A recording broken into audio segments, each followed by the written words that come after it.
tem toda essa informação. Por quê?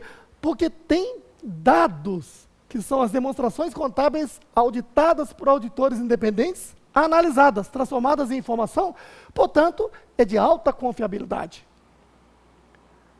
Agora, as demais empresas, quando levantam um balanço, e ainda que o contabilista faça a análise, ela não é de total confiabilidade, porque não teve o quê? A fidedignidade, né, por meio de parecer de auditoria independente. Nesse caso, o banco tem interesse de emprestar, mas também tem um interesse acima de conseguir receber.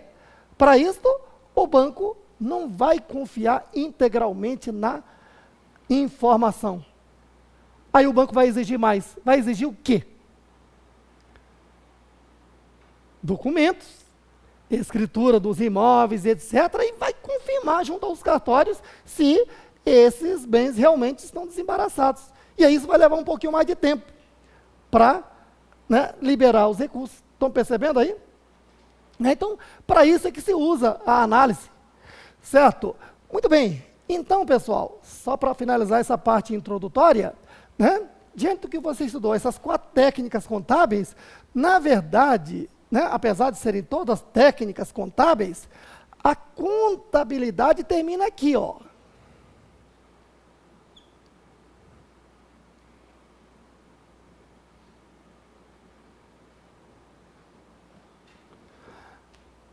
Os eventos econômicos, que são os fatos, você estudou em contabilidade que existem atos e fatos administrativos, lembra-se? Ato não altera o patrimônio, fato altera.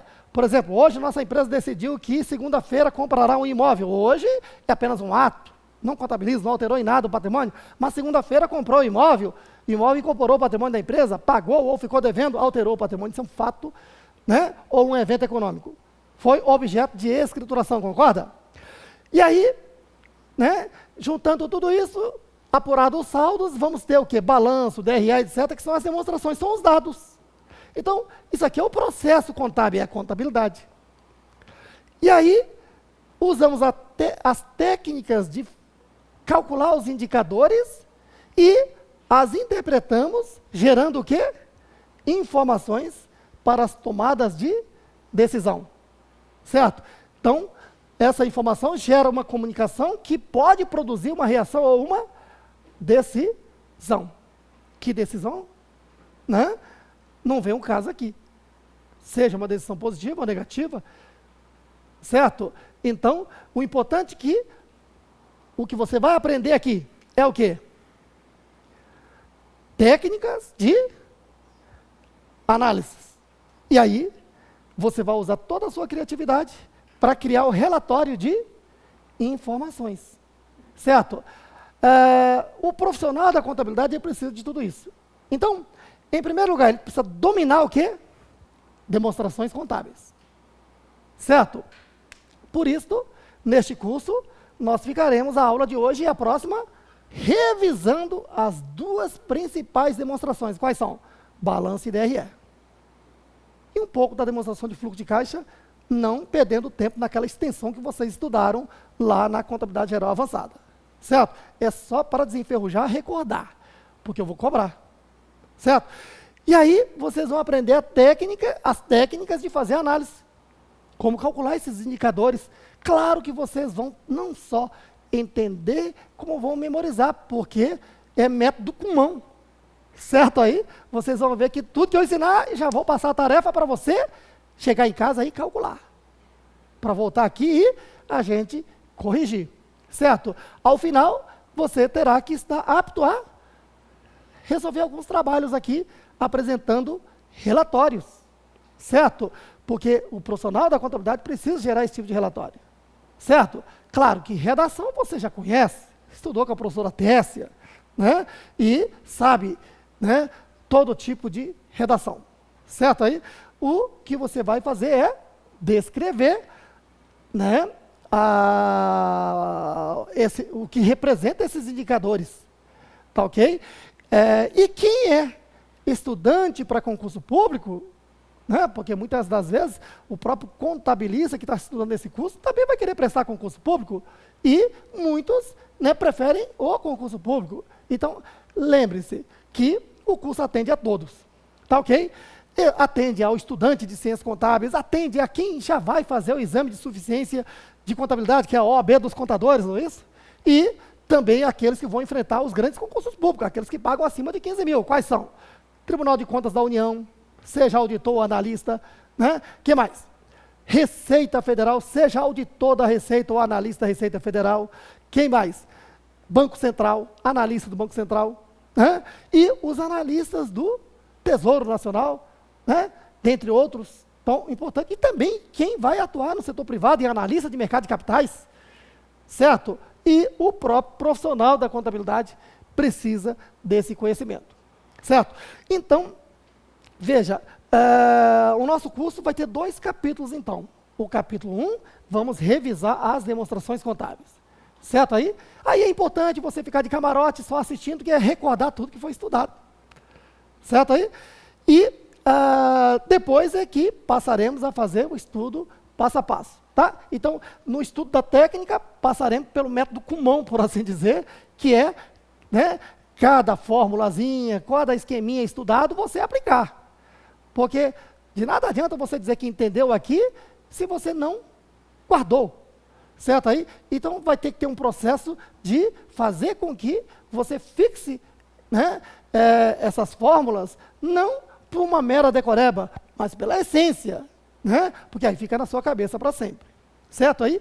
E, ao final, você está apto a fazer, né, relatórios. E, ao longo do nosso treinamento, né, evidentemente que devemos usar o que de bom existe, porque o mercado já testou o conhecimento das pessoas por meio de certames, né, exame de suficiência do Conselho Federal de Contabilidade. Vamos pegar várias questões de lá e, né, trazer para cá, resolver, para analisar, né? Vamos pegar várias questões de concursos realizados pelas principais bancas examinadoras, como CESP e ESAF, e resolver aqui também, além dos exercícios de fixação que eu vou programando passo a passo para vocês fazerem aqui. Certo aí? E, de repente, você também está naquela preocupação, será que eu vou conseguir acompanhar esse curso, aquele negócio, né? Então, olha, depende, né? Se você fez o curso de contabilidade geral avançada, sem dúvida está apto. Mas se você não fez, mas é aquele estudante para frente, né, que quer progredir, que sabe que um ponto ou outro que tiver alguma dificuldade, vai perguntar, vai discutir com um colega, vai para um livro, né, toque para frente que você chega lá também. Certo aí?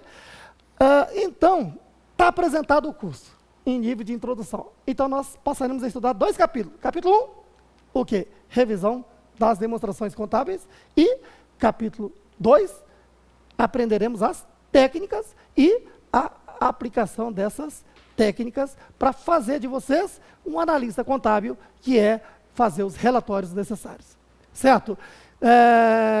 Claro que nenhum curso, né, se estuda tudo ao esgotamento, mas nós temos que estudar o quê?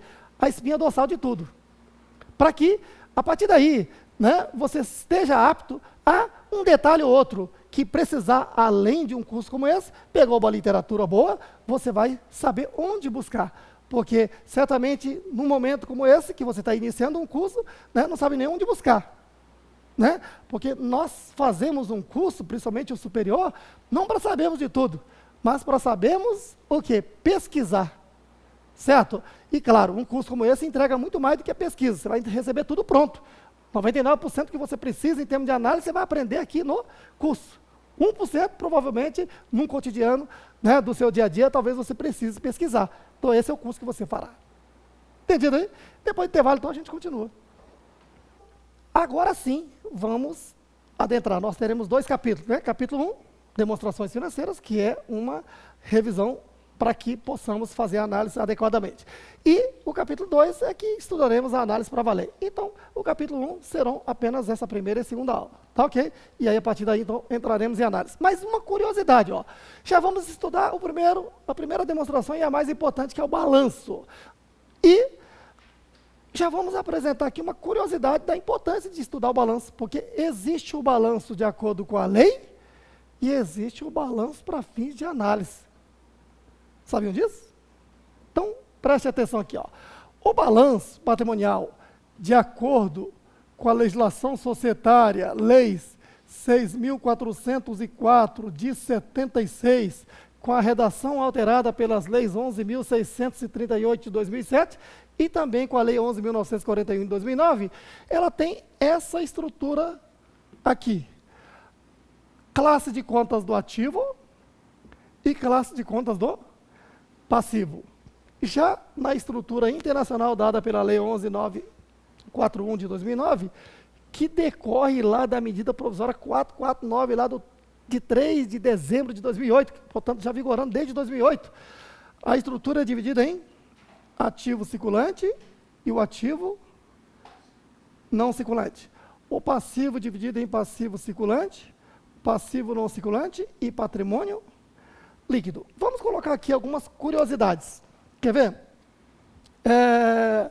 Vamos supor que esse ativo circulante aqui seja de R$2.000 e que esse passivo circulante aqui seja de 1.500. E, claro, lá no capítulo 2 a gente vai estudar as técnicas de fazer análise, que acima de tudo é calcular indicadores. Então, um dos indicadores é este aqui, ó. É índice de liquidez. Aí nós temos, por exemplo, o índice de liquidez corrente, que tem como sigla índice de liquidez corrente, ILC, que é pegar o ativo circulante e dividir pelo passivo circulante. Assim, quanto que eu tenho de ativo circulante aqui? 2.000. E passivo circulante, 1.500. Então, 2.000 dividido por 1.500 vai dar o quê? 1,33.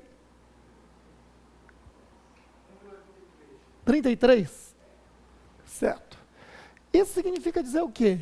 Que, em termos monetários, seria R$1,33 de ativo de curto prazo para pagar R$1 de passivo de curto prazo, ou, matematicamente, nós temos uma folga de 33,33% de ativo para pagar o passivo, ambos de curto prazo. Agora, a curiosidade é isso aqui, ó. O que nós temos aqui no ativo circulante? De repente, nós podemos ter aqui, ó, disponível, créditos, estoques e despesas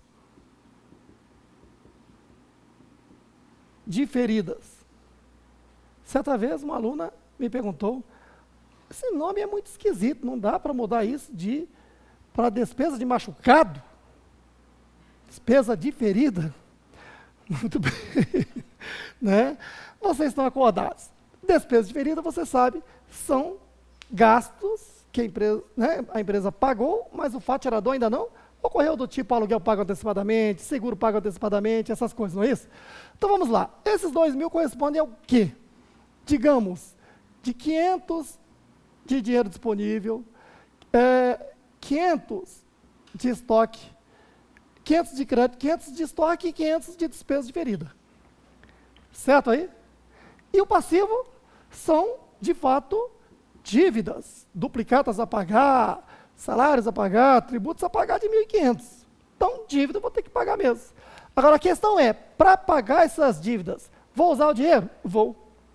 Crédito são direitos, contas a receber, não é isso? Duplicata a receber, etc. Vou usar crédito? Vou receber e pagar.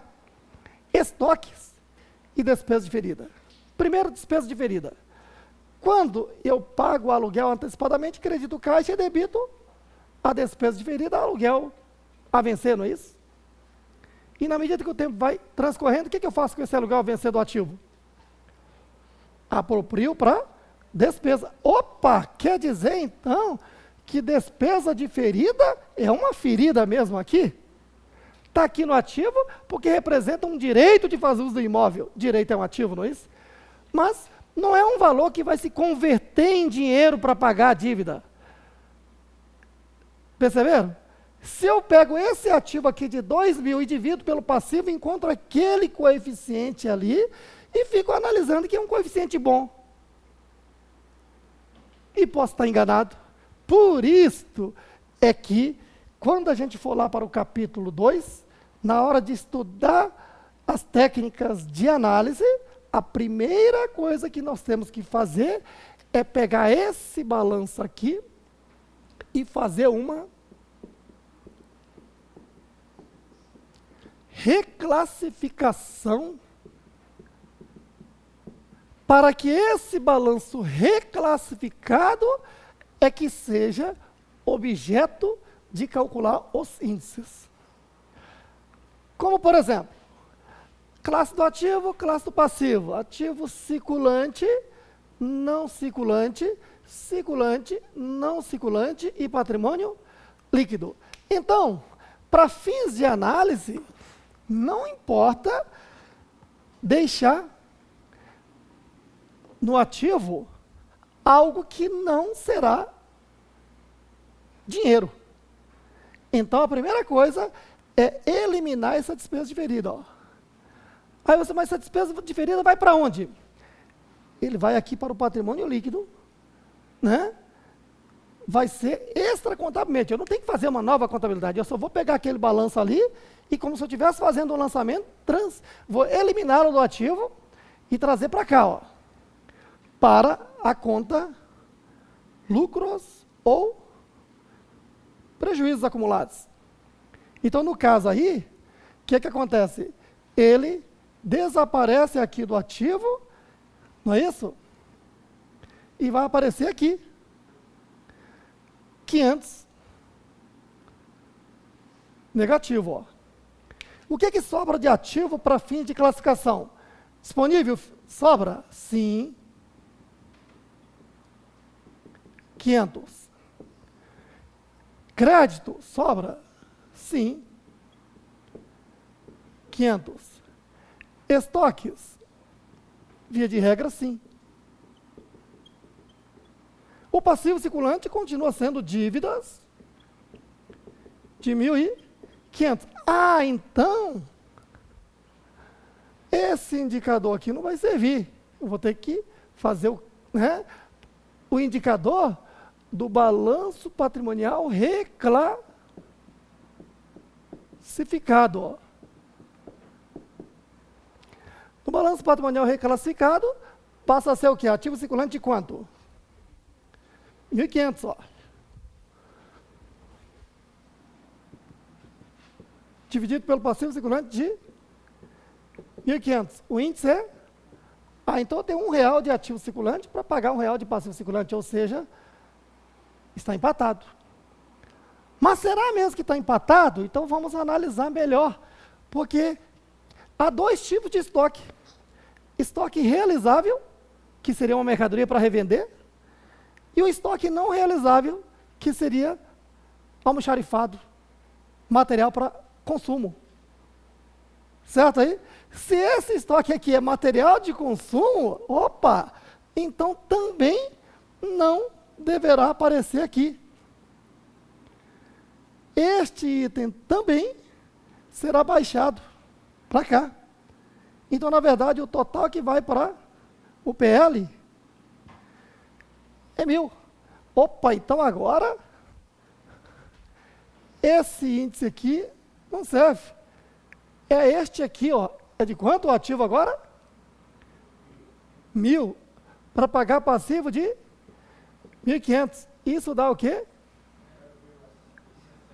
0,67. Ah, então eu tenho menos ativo de curto prazo para pagar passivo de curto prazo. Aí é necessário entrar no fluxo de caixa interno para saber quando é que esse dinheiro vai entrar e quando é que eu vou pagar. Porque no fluxo de caixa administrativo, há todo um fluxo de cada duplicata que eu vou receber e de cada conta que eu vou pagar. Qual está sendo o momento crítico, se é que há esse momento crítico. Né? Então, analisei aqui em nível macroeconômico de que, né, o ativo não suporta pagar todo o passivo de curto prazo. Mas ainda assim pode ser que não seja tão problema, porque pode ser que esse passivo de curto prazo vai vencer lá no final dos 12 meses.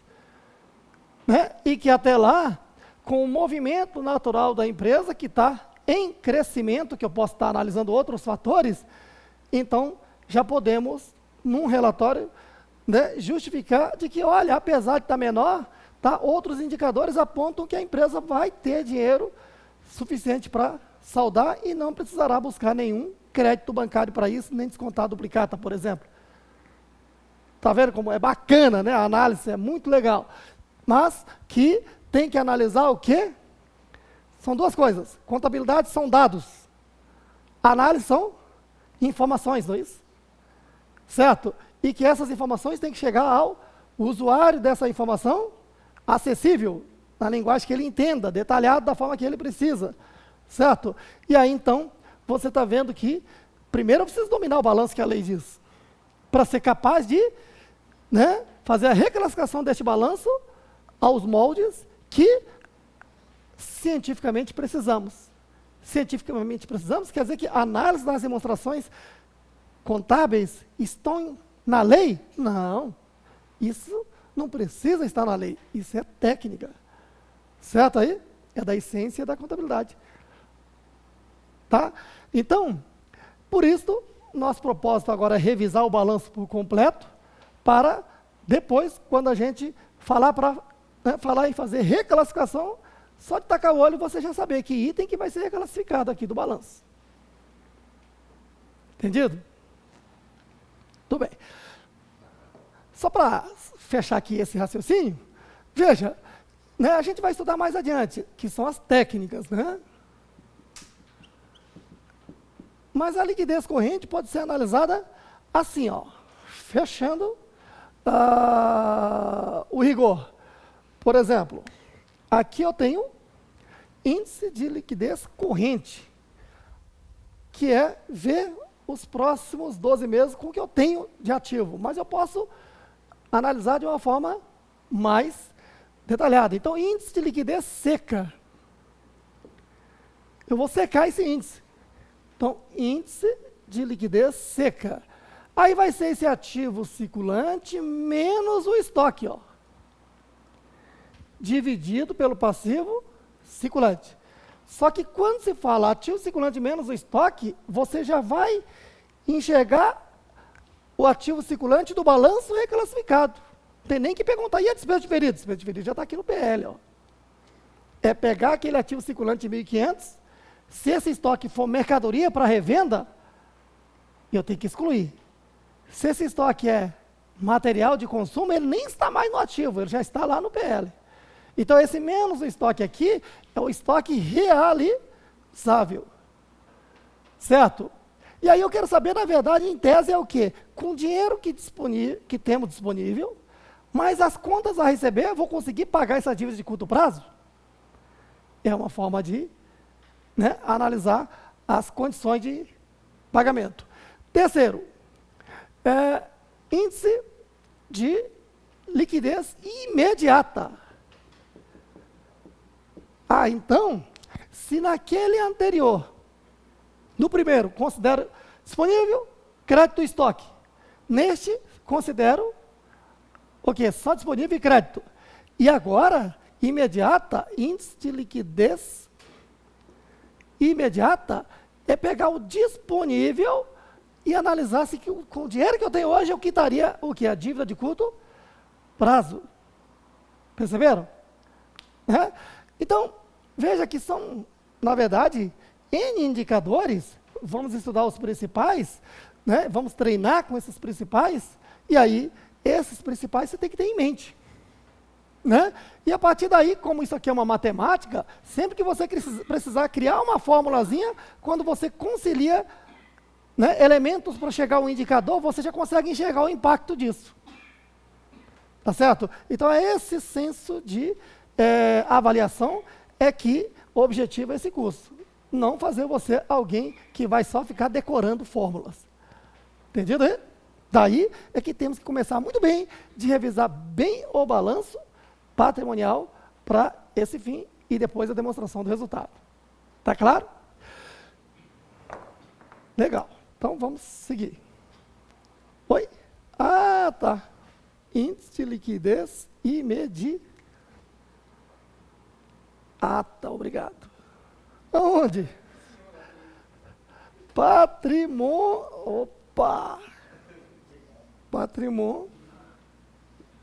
Obrigado. Depois que meu Vascão começou a fazer tanto gol, você começa a aparecer uma letra a mais, um gol a mais. Está em abundância lá agora, lá em São Januário, sabe?